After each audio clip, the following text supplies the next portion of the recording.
Bonjour à tous, konnichiwa minna, c'est Kazu. Alors on se retrouve aujourd'hui pour une nouvelle vidéo dans laquelle je vais vous donner des conseils pour ne pas stresser au moment du passage des contrôles de sécurité.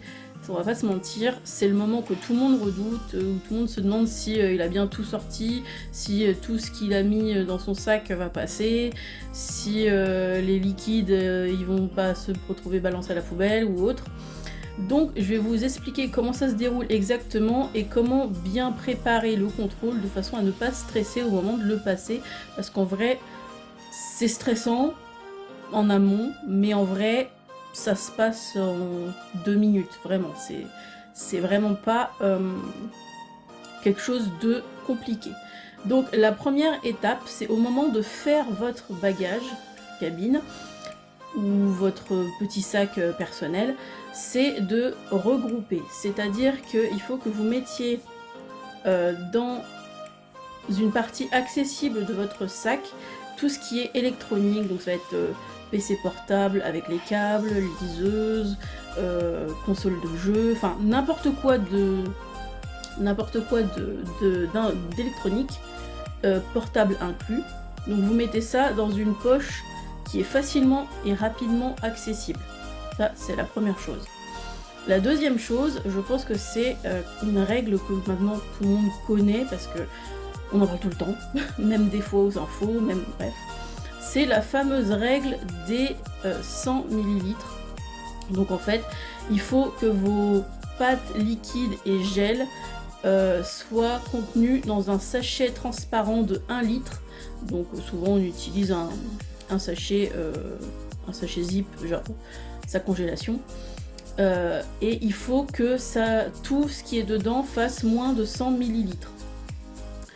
Donc ce qui est concerné par ça, ça va être tout ce qui est produit de maquillage liquide, bouteille d'eau. Bon ça évidemment, c'est comme je vous l'avais déjà dit, il vaut mieux pas avoir de bouteille d'eau sur soi, ou alors vide. Tout ce qui est j'ai plus tout ce qui est si je vous apporter à manger, donc tout ce qui est sauce, enfin tous ces genres de choses, il faut que ce soit dans un sac de 1 litre maximum transparent. Le plus simple en fait au niveau du maquillage et compagnie, c'est d'utiliser des formats de voyage. Des fois il y en a qui sont vendus en l'état format de voyage. Il me semble que chez Normal vous pouvez trouver pas mal de choses, ou dans les supermarchés même des fois.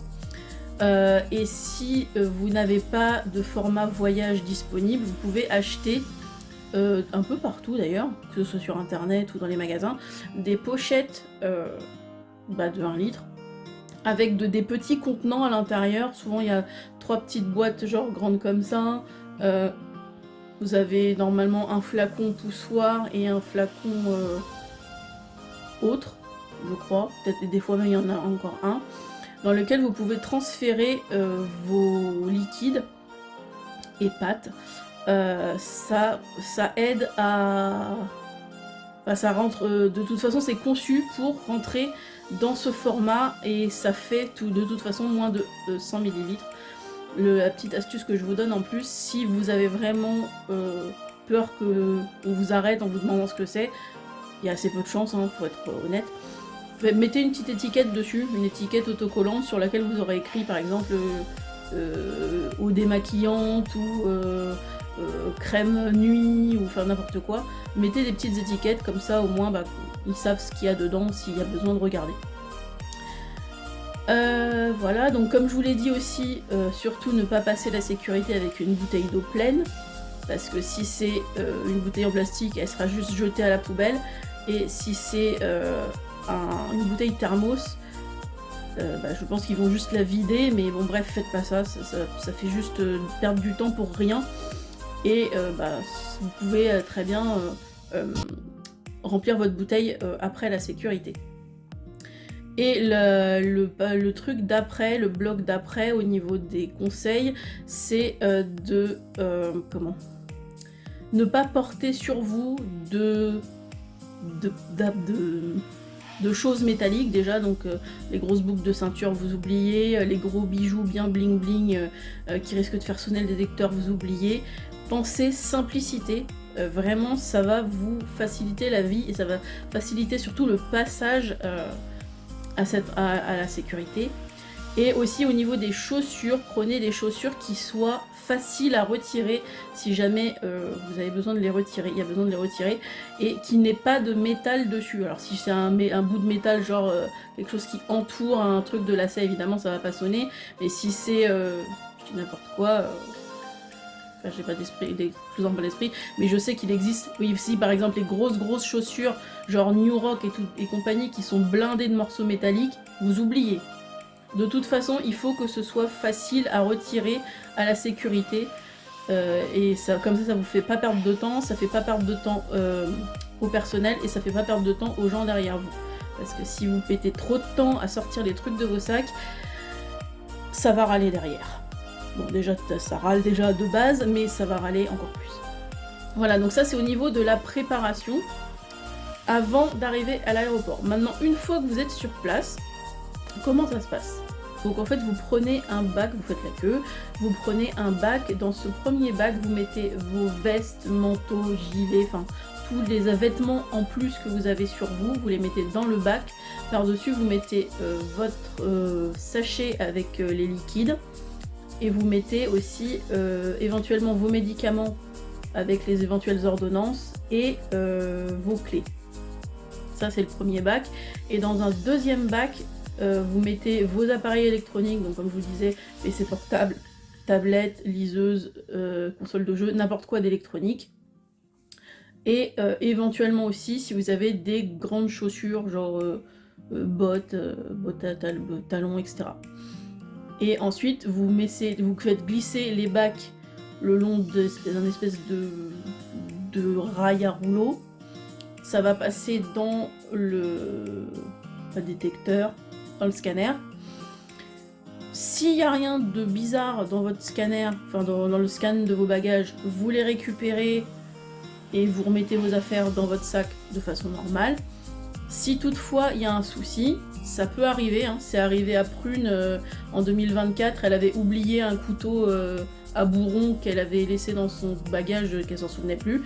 Donc son bagage a été mis de côté. Et on lui a montré le couteau, elle a dit on lui a dit on va le jeter, elle a dit ok, voilà, point. Il peut rien, si vous avez rien à vous reprocher, que c'est juste un oubli, ça m'est arrivé aussi au retour, genre j'avais acheté un pot de crème Nivea de cette taille-là à Tokyo, j'avais oublié qu'il était dans mon sac et que le pot était en métal, ça a été détecté, j'ai été mis de côté, ils l'ont jeté, voilà, point. Donc vraiment faut pas se casser la tête, même si votre sac est mis de côté, c'est pas forcément que vous avez fait un truc grave. C'est juste que vous avez peut-être oublié quelque chose dedans qui était métallique, et il faut savoir que les trucs du genre, les trucs métalliques en fait sont détectés comme une masse dense au scanner, ce qui fait qu'en fait les rayons X ne passent pas à travers et donc c'est détecté comme un truc anormal. Mais c'est normal, c'est du métal, donc... Vraiment, il n'y a pas besoin de vous stresser, même si votre sac est mis de côté, si vous n'avez rien à vous reprocher, ça peut très bien être un oubli, donc no stress, vraiment, c'est pas grave. Et ensuite, vous remettez tout dans votre sac et vous n'avez plus qu'à récupérer, qu'à remettre vos chaussures si vous les avez retirées, et voilà, c'est fini.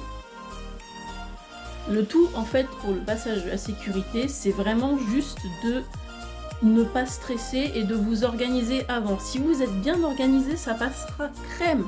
Vraiment, vous n'avez pas de soucis à vous faire, ça se passera bien. Voilà. Écoutez, la vidéo en elle-même était courte, mais je pense qu'elle était nécessaire parce que je pense que plein de gens stressent à l'idée de passer ces contrôles de sécurité qui sont vraiment juste une formalité. Donc merci d'avoir regardé cette vidéo, pensez à la liker, à la commenter, à la partager, pensez aussi à vous abonner à la chaîne et activer la cloche de notification pour ne pas louper les suivantes, et moi je vous dis à la prochaine, ciao ciao.